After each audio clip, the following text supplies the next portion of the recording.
আপনারা বলেন যে একটা পরিবারে মা ভাই বোন যদি চলে যায় আর কে থাকে? 7টা বাচ্চা এতিম হয়েছে, সবগুলো আমার উপরে নির্ভরশীল।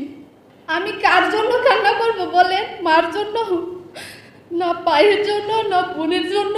আমি বাসা খুঁজে পাই না। আমার এই ঘটনাটা মনে হইলে উপদেষ্টা আসিফের বাবা বিল্লাল মাস্টারকে গ্রেফতার করার, ওনাকে গ্রেফতার হোক, সব কিছু বের হয়ে যাবে। খুদের বিড়াল কিভাবে বের হয় আপনারা দেখবেন, কিন্তু এটা করা হয়নি। শিমুল চেয়ারম্যানকে অ্যারেস্ট করা হয়নি, শরীফকেও করা হয়নি, বাসিরকে, রফিককে, মেন যে লিডারগুলা কাউকে করা হয়নি। আজকে একটা মিথ্যা অপবাদ দিয়ে মামলাটাকে দাফাসাফা দেওয়ার জন্য চেষ্টা করতেছে। আর আমরা আমাদের স্বজন হারাইছি। আমরা কোনো দল বিদলের পক্ষে কথা বলতেছি না, আমাদের কোনো দল নেই। এখানে আসিফ মাহমুদ দোষী করতেছে বিএনপি রে, আমরা বলতেছি কারণ ওইটা কোনো মানে দেখার ফ্যাক্টই নেই এদের। আমরা কি কোনো দল বিদলের পক্ষে কথা বলতেছি? যারা এটার সাথে জড়িত কোনো মেন আসামি এখন পর্যন্ত অ্যারেস্ট হয় নাই। আমরা চাই বিচার। আমরা আমাদের স্বজন হারাইছি, যারা এটার সাথে জড়িত ছিল। সিসি ক্যামেরায় ফুটেজ কিছু আছে, কিছু বাড়ির পশ্চিম পাশ দিয়ে ঢুকছিল। আমাদের মার্কেটের দক্ষিণ পাশে আমার কাকার মার্কেট, ওই মার্কেটে কোনো সিসি ক্যামেরা ছিল না, ওই দিক দিয়ে ঢুকছে। আপনারা এটা তদন্ত করেন। এখানে কেউ কাউরে দোষ দিয়ে কোনো লাভ নেই। আর দেখেন, আমি ওই সাংবাদিক সম্মেলনে বলার পরও আমার বাবাকে ধরে নিয়ে জোর করে বিলের মাঝখানে পর্যন্ত ভিডিও করাইছি। আমি কিন্তু জানি, আমি বুঝতে পারছি এরকম একটা কিছু হবে, এটাই হয়েছে। এমনকি আমাকে তন্ন তন্ন করে খুঁজতেছে। এখন পর্যন্ত আমরা হুমকির মধ্যে আছি, আমাদের কোনো নিরাপত্তা নেই, কোনো নিরাপত্তা দিচ্ছে না প্রশাসন। কোনো দল এখন পর্যন্ত আমাদের পাশে এসে দাঁড়ায় নেই।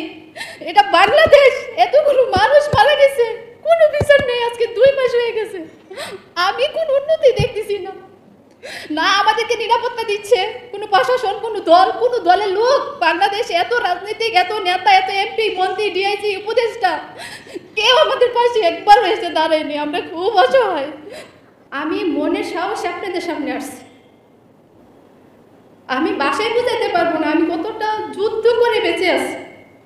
আমাকে অনেক কষ্ট দিছে। আমি মেডিকেলে শুয়ে থেকে প্রতিনিয়ত বলছি আমার স্বজনদের সাথে যদি আমাকে নিয়ে যেতে অনেক ভালো ছিল। বিশ্বাস করেন, এত নির্মমভাবে কেউ কাউরে মারে না। আমাকে যখন আঘাত করে আমি দৌড়াচ্ছি আর আমাকে রামদাও দিয়ে কুবাইতেছে, আমার কিছু বলার ভাষা নেই। বাংলাদেশে কোনো বিচার নেই, আমি কোনো বিচার পাইতেছি না। আজকে প্রায় 2 মাস হয়ে যেতেছে ঘটনার 3য় দিন র্যাব কর্তৃক কিছু আসামি ধরার পর আজও পর্যন্ত কোনো আসামি ধরা হয়নি। প্রশাসন ইচ্ছে করলে 24 ঘন্টার ভিতরে সব আসামি ধরতে পারে। আমার মা বিএমপি করতেন, যার জন্য ওই আমলে উনি একজন মহিলা, ওনাকে ইচ্ছে করলে ধর্ষণ মামলা দিতে পারবে না, মার্ডার মামলা দিতে পারবে না, অস্ত্র মামলা দিতে পারবে না। যার কারণে ওনাকে মাদক মামলাটা একদম ইজি বাংলাদেশের জন্য। ভাঙ্গরা থানায় কোনো মাদক মামলা হলেই রেফারেন্সে ওনার নাম দিয়ে দিতেন। আপনারা তদন্ত নেন যে কয়টা মামলা ওনাকে 1 নম্বর আসামি আছেন, মামলার এফআইআরে ওনার নাম দিয়ে দেন।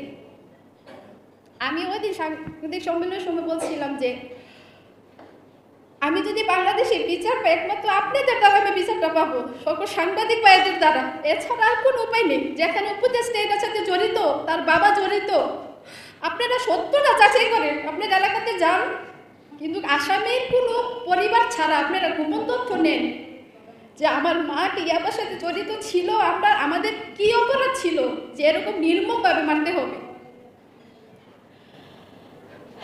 আর আরেকটা বিষয়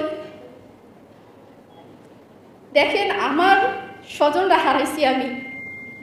আপনারা বলেন একটা পরিবারে মা ভাই বোন যদি চলে যায় আর কে থাকে?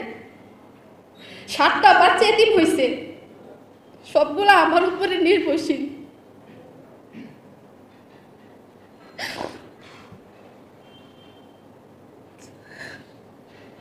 আমি কার জন্য কান্না করব বলেন? মার জন্য না, পায়ের জন্য না, বোনের জন্য?